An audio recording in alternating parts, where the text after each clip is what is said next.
Eliot was born in the USA in 1927.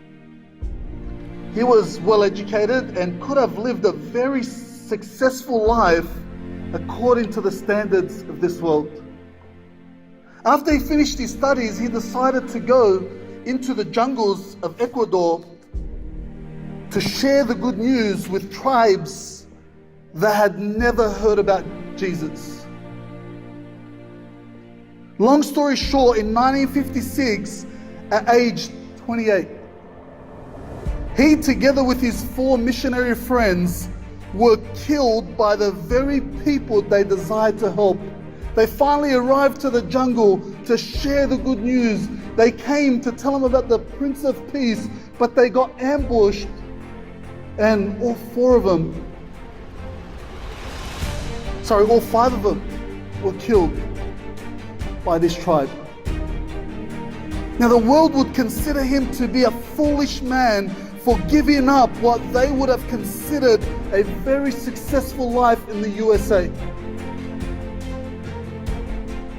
As a matter of fact, even before he left for Ecuador, while he was studying in the USA, people were telling him not to be a fool and go to the jungle. And it was his friends that were telling him this. It was his church-going friends that were even telling him this. Before he even left for Ecuador, on October 28, 1949, and we still have a copy of his journal, Jim wrote in his journal these words. Look with me there on the screen. He wrote, quote, "He is no fool who gives what he cannot keep to gain that which he cannot lose."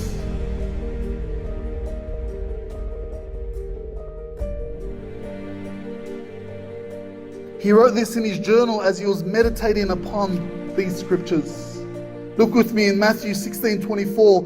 Then Jesus said to his disciples, "If anyone desires to come after me, let him deny himself and take up his cross and follow me." In verse 25, "For whoever desires to save his life will lose it, but whoever loses his life for my sake will find it." And then in verse 26, the word of God there says, "For what profit is it to a man if he gains the whole world and loses his own soul? Or what will a man give in exchange for his soul?" Now I want to encourage you with something lest I unintentionally put a false guilt trip on you. And that is this. These verses can, by the grace of God, be practiced here in Sydney, Australia. You don't need to go to the jungle to do that.